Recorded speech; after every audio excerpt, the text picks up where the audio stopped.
Happy Halloween, folks. I'm Tom and welcome to Monster Gab, where we love to talk about classic horror. Well, I'm assuming you're watching this at Halloween, or at least in October, but maybe you're watching it at Christmas or at Easter or on your birthday. It really doesn't matter. I appreciate the fact that you're watching. Thank you and welcome. Now, in my previous video, we talked about Halloween 3, and I kind of used the opportunity to crap on the Halloween franchise a little bit, and I do apologise to fans of the franchise. I don't hate it entirely. I absolutely love the first 3 movies, and H2O too.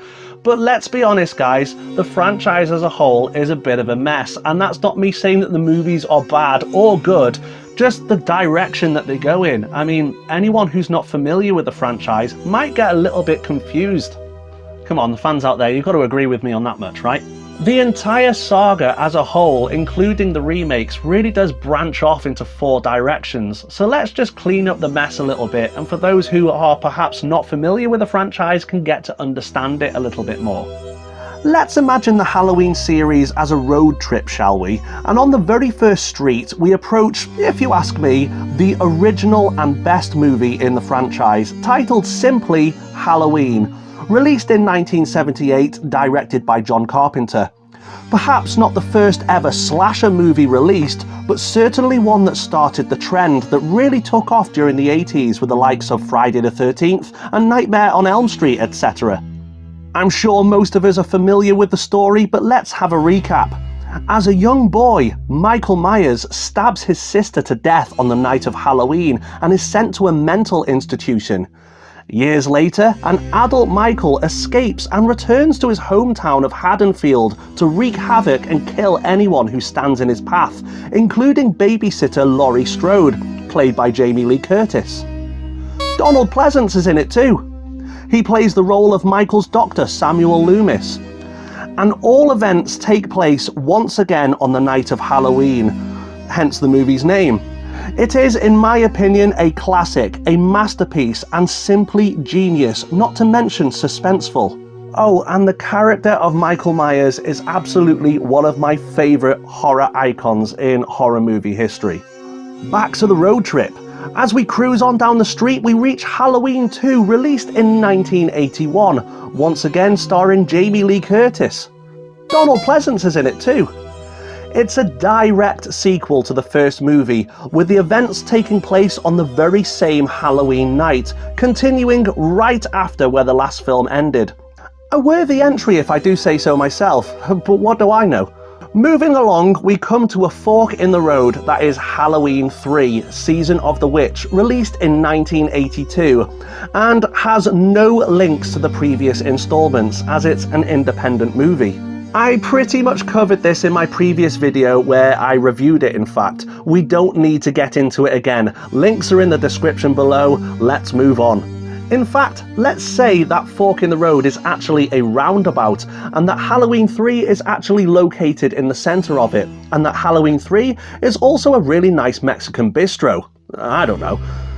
Now, you can bypass it if you really want to and take the next junction. If you skip past it, it makes no difference, as it has no connection with any of the other movies in the series. Though I don't recommend you do, as I think it's great, and they do fabulous enchiladas. Yeah, there's no reason why I'm connecting this movie with a Mexican bistro. I'm just being weird. Now, if we exit onto the first junction to our left, that's right, left. To our non-British viewers out there, I'm from the UK, where we drive on the other side of the road, or we just have a tendency to drive into oncoming traffic. Anyway, we enter a different street and notice Halloween 4, The Return of Michael Myers, released in 1988. When fans were outraged to see Michael Myers not make an appearance in Halloween 3, well, he kind of did on a TV screen in a bar. This movie was made to rectify this heinous decision and wipe the tears of Michael Myers fans whose worlds had been crumbled up until this point. Was the movie any good? Meh, it was alright. It has an open ending that never truly gets explained, but who cares? Michael's back, right? Laurie Strode, however, is not. Michael's main victim is now his niece, Jamie, played by Danielle Harris. Donald Pleasence is in it too. Our next stop is Halloween 5, The Revenge of Michael Myers, where Michael is still after his niece, Jamie. The movie is basically a weak Halloween 4, which in itself is a weak Halloween. That's just my opinion, folks. Feel free to have one of your own, and by all means express it in the comment section below. Just try to be a grown-up about it, and remember that these are only movies before you get all upset, okay? Oh, and Halloween 5? Donald Pleasence is in it too. Once again, Halloween 5 also has an unrectified open ending, as we pull up outside of Halloween 6, The Curse of Michael Myers, released in 1995. And yes, to the hardcore fans out there, I know it's not called Halloween 6, it's just called Halloween, The Curse of Michael Myers, but I feel like I've been really turning the screw in this video so far, and I just can't stop. Michael is still obsessed with his niece in this one, so much so he fathers a child with her? Okay, yeah, it's a bit weird, this one. Donald Pleasence is in it too, for the last time though. He died. Well, that's the end of this road, and Donald Pleasence's apparently, as that's the first timeline dealt with. The other way to watch the series is like this: Halloween 1978, straight towards Halloween 2 1981, then approaching the roundabout once again. You can skip Halloween 3 if you want to, it makes no difference, but there is a special on burritos and tequila, I recommend you make a stop.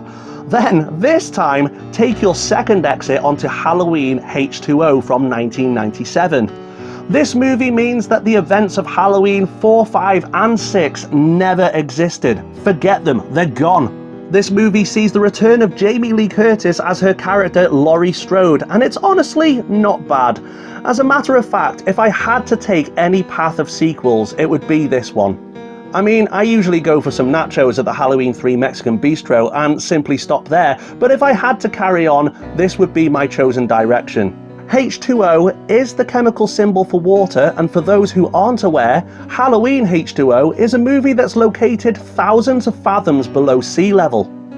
Okay, I'm kidding, it's H20, also known as Halloween 20 years later. Yes, I know I shouldn't have to explain that, but if I didn't, there'd be that one guy in the comment section who'd be like, well, actually, yeah, shut up. Further down the road, we reach Halloween Resurrection from 2002, and do we have to? We really should have stopped at the Bistro. This is a bad Halloween movie mixed with a bad episode of Big Brother, which was all of them. Well, to be fair, I don't think it's that bad. The movie, I mean, not Big Brother, that was awful. I think Halloween 5 is far worse, and Resurrection certainly is watchable. But that's not to say that it's good either. My opinion, watch H2O and leave it there. Unless you happen to be a fan of Rob Zombie movies. Well, you're in luck, because there is a whole new road trip as Rob Zombie remade Halloween in 2007, just in case you wanted to see an original classic retold, but not as good. This is a small road trip, guys, but there was also a sequel with Halloween 2 in 2009, also directed by Rob Zombie. My thoughts? The first was okay. Unnecessary, but okay. I never saw the second one, I was kind of all Halloweened out by this point. But hey, the original road trip has had a new entry since. Only all of the streets have been completely demolished. Yep, a direct sequel to the 1978 movie was made in 2018, completely erasing all of the sequels as if they never happened, with a movie called Halloween. Really? So we have Halloween and its sequel, Halloween. Why not call it Halloween 2, seeing as the original Halloween 2 no longer exists? For me personally, it's just more of the same, and it didn't impress me.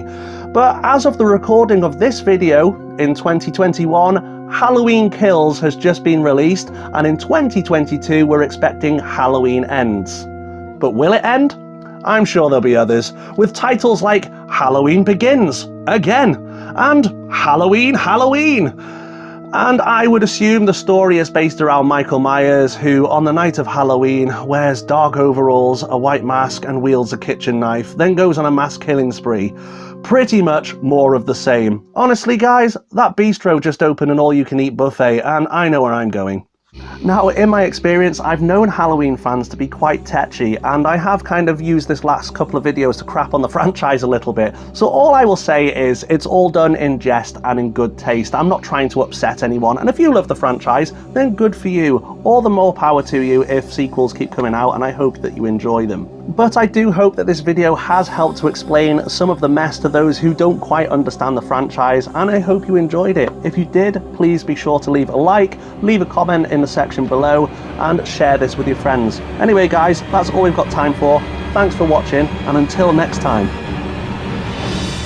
I don't know who they are, but if you don't subscribe, they will get you. So make sure you are indeed subscribed, click that notification bell so you don't miss out on any new video here on Monster Gab. Thank you so much for watching guys, take care, see you soon, bye bye.